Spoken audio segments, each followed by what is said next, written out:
Krista Elise Hidalgo Sullivan, professionally known as Bella Padilla, was born on May 3, 1991, in Makati, Philippines.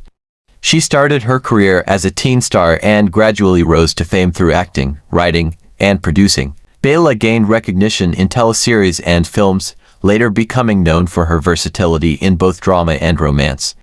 She also made her mark as a screenwriter and producer, working on projects that highlight her creativity behind the camera. Aside from showbiz, Bella is admired for her writing, philanthropy, and ventures outside acting. Today, she is considered one of the most talented and multifaceted personalities in Philippine entertainment. Wala nga siyang pagkain eh. Linibre ko lang. Sis, tama ka. Mabuti pa sumama ka sa akin. Shopping tayo? You want? Let's bond. Mommy, pwede. Yeah, sure, sige. Tara, let's go. Sige po. Si Rocco nakipag-break sa akin. O nga lang, hindi dapat nakinig na ako sa'yo. Pwede mo ba ako yakapin? Tama na. Mga anak sila ni Ongkoy. Hindi natin sila kalaban. Si Ongkoy ay pinuno natin. Talaga?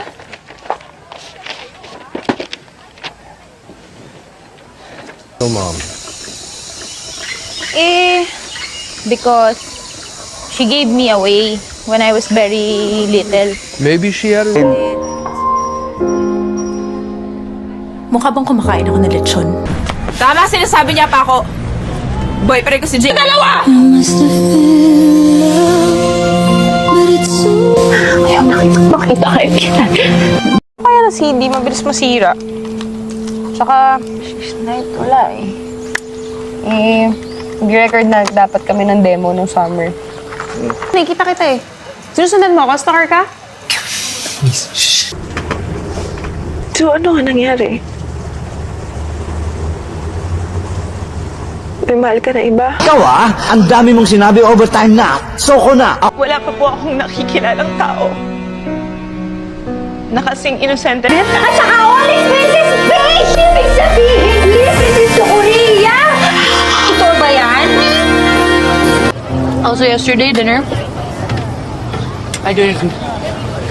+1. Not interested. Mag-gardening kami ni tatay. Gardening? Dahil libreng alak po. Sumama ka na. Busy ako. Kinakaya mo ba na nagkagusto ka sa akin dati? Iso, barya-barya lang kikitain mo dun kumpara dito. Dito, big time. Lahat ng pumapasok, Oo, okay lang ako. Salamat nga pala, tinulungan mo ako. Ang sililigaw. Tandaan mo, buhay ni nanay ang nakasalalay dito. Buhay ni nanay. Naginip? Paano ko mananaginip? Hindi nga ako nakatulog. Nandyan kami nakatayo o dyan mismo. Naka na. Baka maliit ka sa mga iimbestigahan mo. Mas magandang paarawan ng bata nang hindi pa napapaliguan. Sige na, ako na lang. Pwede naman ako magpainit mamaya eh. Ako noon, paiba-iba ko ng shift. Lola ko to. Hindi pa naman mo kailangan.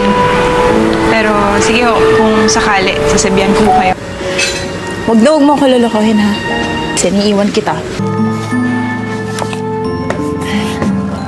Tapos ka naman mag-color? Grace.